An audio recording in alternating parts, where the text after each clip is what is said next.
je trouvais ça très injuste que moi je sois obligée de me mettre un truc qui pue les pieds sur les cheveux, alors que en supermarché ou les autres femmes qui n'ont pas les cheveux texturés ont le droit à des belles textures, des belles couleurs et des belles odeurs. Du coup, je me suis posé la question comment on fait un cosmétique.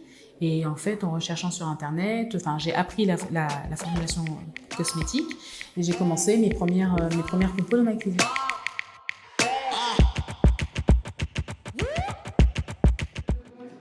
Je suis Kelly Massol, j'ai 40 ans. Je suis la fondatrice donc, de la marque Les Secrets de Loli. Les Secrets de Loli qui est une marque de produits cosmétiques capillaires pour cheveux texturés que j'ai créée en 2009. Je suis née donc en 1983 en région parisienne.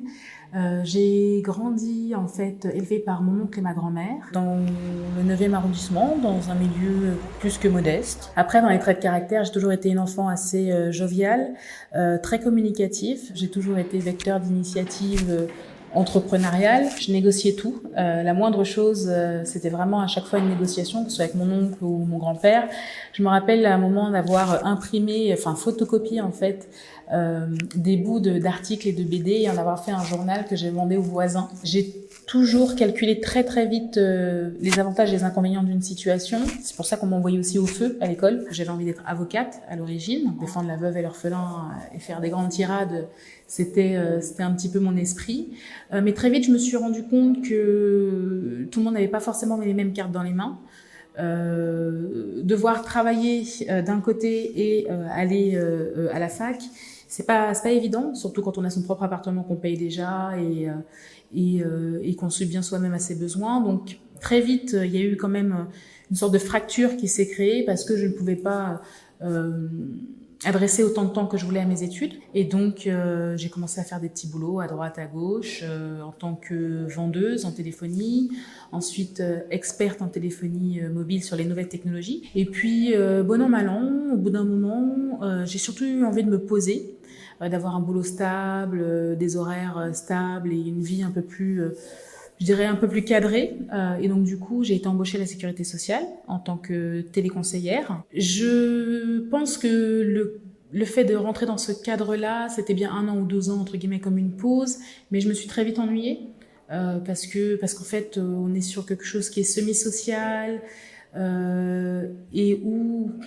Finalement, on veut aider les gens, mais par contre, voilà, on a des objectifs qui sont pas forcément tirés vers le haut. Et donc, du coup, très vite, j'ai commencé à m'aérer la tête en ayant des activités secondaires. Et je cherchais des moyens, en fait, d'entretenir justement mes cheveux au quotidien et je n'avais pas envie de les défriser. Et je me suis rendu compte à l'époque qu'il y avait surtout des blogs et de la matière sur comment entretenir ses cheveux raides, comment entretenir ses cheveux lissés, plus que comment les entretenir en fait dans leur vraie nature. Je me suis rendu compte qu'il manquait un lieu où on puisse retrouver, comme une encyclopédie où on trouve les bons gestes, les bonnes astuces. J'ai commencé à écrire un blog en ligne et puis je suis passée de mon blog à la création du forum Boucle et Coton, qui était le premier forum francophone dédié à l'entretien du cheveu naturel afro-métissé. Le forum est devenu une association. On a mené des actions militantes, que ce soit dans les écoles ou en faisant des choses comme... à l'époque, il n'y avait pas dans les banques de données d'images.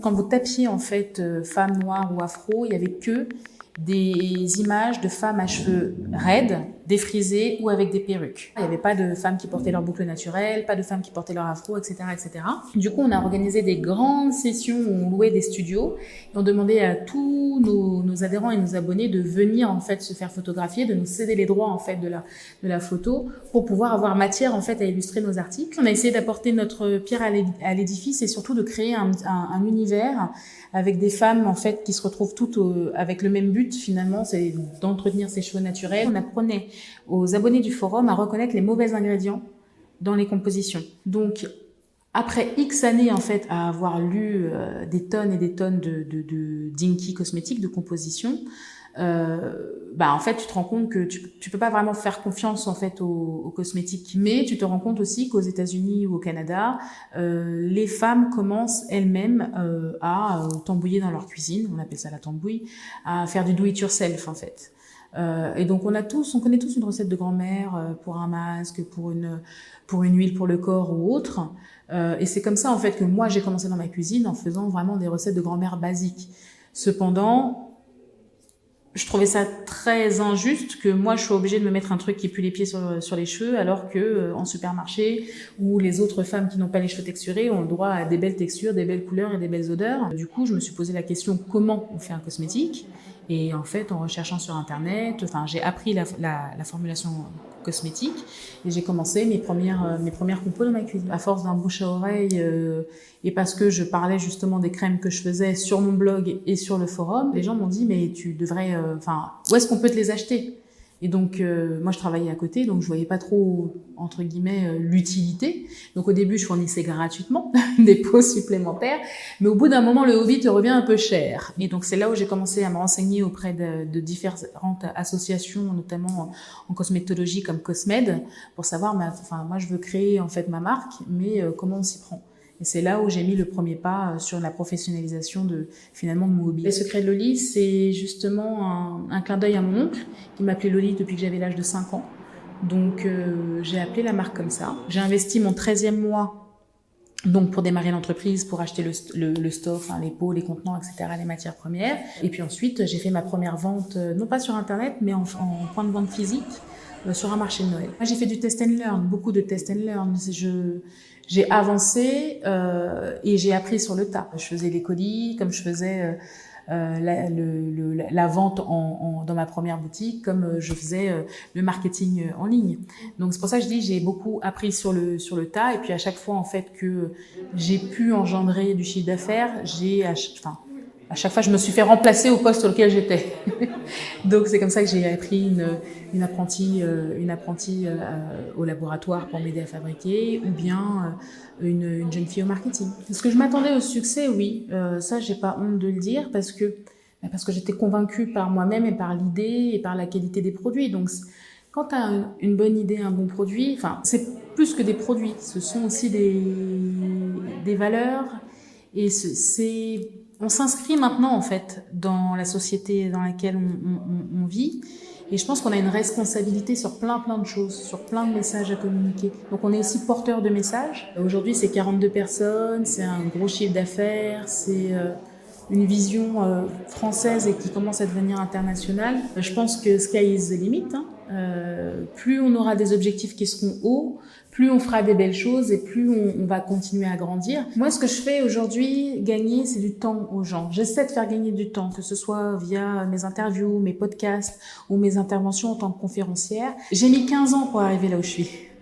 Donc si je peux diviser le temps par 2 et faire en sorte qu'il y ait d'autres pépites qui émergent, d'autres talents qui émergent, ça c'est ce qui en ce moment me motive. J'essaie juste soit de donner le déclic, soit de mettre en lumière en fait certains points sur lesquels moi j'ai perdu beaucoup de temps. Ça peut être le financement, ça peut être le recrutement, ça peut être l'état d'esprit aussi. Ce qui est le plus dur quand on devient entrepreneur, c'est qu'on n'a personne pour vous répondre. Parce que chaque entreprise et chaque business est différent. Souvent, les gens, ils viennent me voir, ils me disent oui, alors voilà. Alors déjà, tu les connais pas, tu sais pas quelles sont leurs personnalités, tu sais pas dans quel milieu ils évoluent, leur entreprise évolue, et ils vont te demander un tips ou un conseil. Et en fait, je pense que les gens s'attendent à une réponse bateau. Alors tu devrais faire ça ou tu devrais faire ce. Mais en fait, c'est propre à chaque entreprise. Ce qui va paraître important pour un entrepreneur ne l'est pas pour l'autre. Mais vraiment. Autant il y a quelqu'un qui va me dire oui, comment tu fais pour concilier ta vie de maman avec tes enfants? Alors que derrière, il y en a un qui en a rien à faire et ce qu'il veut, c'est comment tu as réussi à te financer. Comment tu as fait. Et donc, en fait, finalement, ce qui a été fondamental pour une ne l'est absolument pas pour l'autre. Il n'y a pas de recette miracle. Il y a des points d'attention sur lesquels j'essaie de faire gagner du temps aux gens, mais on n'a pas de recette miracle pour créer une entreprise qui fait 25 millions. C'est celui qui vous vend ça, c'est un filou.